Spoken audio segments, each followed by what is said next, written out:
I want to bring up is that Nefertari Cobra and his entire family are based off of the Egyptian lineage. Senthil Ramamurthy is an American actor, but he comes from more of an Indian background. Okay, so let's talk about this because I'm already seeing a lot of stuff online and I think it needs to be addressed. I want to start this off by saying I would have loved for them to cast an Egyptian person.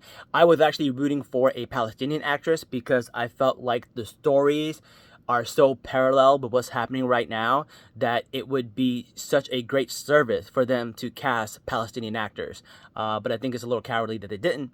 But what I want to talk about is all the hate Indian people are getting because of this casting, because a lot of it is unfair and unjust and downright colorism, to be practically honest with you. Like, some of the shit people are saying are just vile and disgusting. No one is disputing there isn't large Egyptian influence in Alabas, like 100%. No one's denying that, right? Nobody in good faith.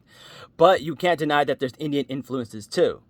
Especially in this case because Alabas always had a lot of Indian influences in his story.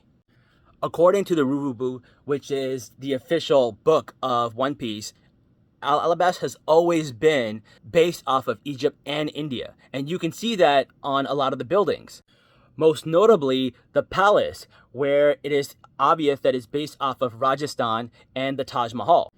And who lives in the palace? Well, Princess Vivi and the king, which makes sense why they would cast him as Indian. Now, there's no way for us to know right now if there aren't other Middle Eastern people cast at the moment. There might be, but this casting isn't completely out of pocket. Like, it makes sense. Would I prefer it to be Egyptian? Would I prefer to be Palestinian? Absolutely. While I understand Nefertari is an Egyptian word and is based on Egyptian kings and stuff, Cobra is the national reptile of India and is included in many mythologies and folktales.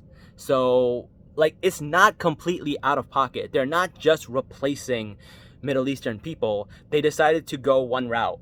And, it's not the route I would have chose, but it's fair. And I think a lot of the hate is unjustified. You can make the argument that it's Orientalism, that it's Aladdin all over again. Sure. I don't know why they went this direction and not the other. Maybe the actors have a bigger fan base. Maybe the actors are bigger known names. I don't know. But I don't see the point of just being racist towards Indians. And this is coming from a Pakistani. Like, come on.